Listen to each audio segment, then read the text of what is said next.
Here I have LENOVO Tab M8, and today I'm going to show you how to take screenshot on this device. So firstly, you should press combination of keys power key plus volume down like this, and that's how you can take screenshot. So let me show you once again: power key, volume down, and let's get it.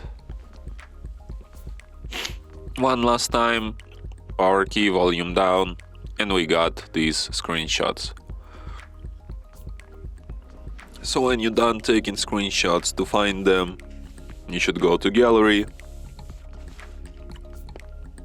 and here you can find them in the special screenshots section. And from here you can share, edit, delete your screenshots, check some info, use them as. So yeah. And that's it. Thanks for watching.